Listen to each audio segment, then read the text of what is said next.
Donc les fondements du service divin pour chaque juif sont l'amour et la crainte de Dieu. Ainsi, de la même façon que lorsqu'une personne en aime une autre, elle fera tout son possible pour la contenter. Il en est de même du service divin, où l'amour pour Dieu sera à l'origine de l'accomplissement de sa volonté. J'aime Hachem.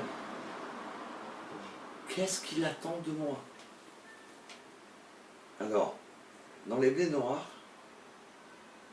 il y a 7 commandements qui découlent sur beaucoup d'autres, bien sûr, mais en tout cas la base.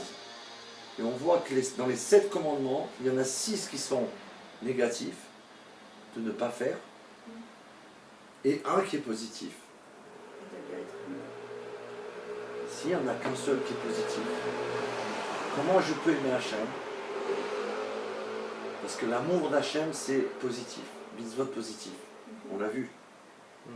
Avat Hachem, faire la volonté divine en accomplissant les 248 positifs pour un juif. Donc pour un Noir, c'est celui qui est positif, c'est lequel?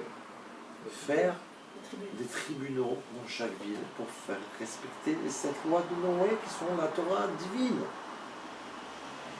Comment un non-juif il doit montrer à Hachem qu'il aime? Faire tout son possible pour la justice. Quand il y a quelque chose qui ne va pas, je ne me tais pas. J'ai pas le droit. Mais ils ne vont pas m'écouter. Ils vont se moquer de moi. C'est pas mon problème. En on milvado, il n'y a rien d'autre que Dieu. Il y a une injustice qui s'est commise là, je vais le dire. Même pour faire un Messirut Nefesh. C'est-à-dire on doit faire Messirut Nefesh, bien sûr. Tu peux traduire, s'il te plaît? Don de sa vie, ça, non, don de sa vie. Attention. Don de sa vie, le rabbi nous a dit que dans notre génération, il n'y a pas besoin de se tuer pour Chas Shalom. C'est pas ça que Dieu il attend de nous. Mais si vous Nefesh aujourd'hui, quand quelqu'un il ose ouvrir la bouche quand c'est compliqué, c'est ça, mais c'est votre Nefesh aujourd'hui. Parce qu'aujourd'hui, on est confronté à tout ce qu'il y a autour de nous. Donc, aimer Hachem pour vous, en tout cas, c'est ce qu'on en apprend, la justice, la justice, la justice divine. La justice divine. Jusqu'à tellement que vous allez faire ça et agir là-dessus, qu'ils vont décider d'ouvrir ces tribunaux.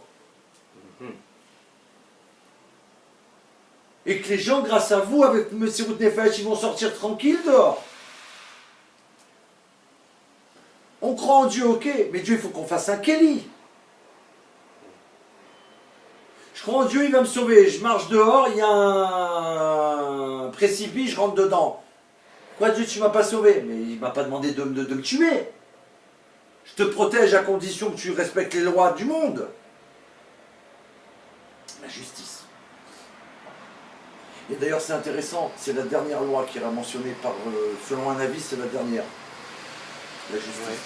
Dans l'ordre. Selon un avis, c'est ne pas manger d'un animal qui est encore vivant, le membre. Et selon, je crois, le Rambam, si je ne me trompe pas, en tout cas, selon un autre avis, pour être plus, faire attention aux mots, c'est le tribunal. Et justement, le Rav Ginsburg, dans tous les livres qu'il a fait pour les Bnei Noirs, il explique. En général, quand il y a un énoncé comme ça, ce qui est mis en dernier, c'est le plus important. Ça veut dire que c'est actuel aujourd'hui. Aujourd'hui, on a besoin de justice dans le monde. Comment on va faire? Mais il ne faut pas oublier que Dieu est là. Dieu, il va te venir en aide à chaque instant. On a vu ces 2 lettres là, du Ghana. Qu'est-ce qu'il a fait? Il a écrit au rabbi. Justice a été rendue, on lui a remboursé son argent. Il n'a même pas fait de démarche, ils avaient fait un an. Ah, le Kéli, il faut le faire. Ça n'a pas marché. Ils vont me rembourser. Pourquoi? Parce que j'ai écrit au rabbi, moi je crois. On m'a dit que c'était qu'un homme de bien. C'est un homme de Dieu. Donc il va transmettre à Dieu. Dieu va vérifier. Mais effectivement, il y a un problème là. Il a fait le Kéli en plus. Il avait une assurance. Ah, il a mal écrit alors. Mais il payait son assurance. Qu'est-ce qu'il a mal écrit? Il lui rembourse tout. Au bon moment, tout d'un coup, il a reçu un pactole. Donc si moi je marche avec Hachem, de quoi j'ai peur?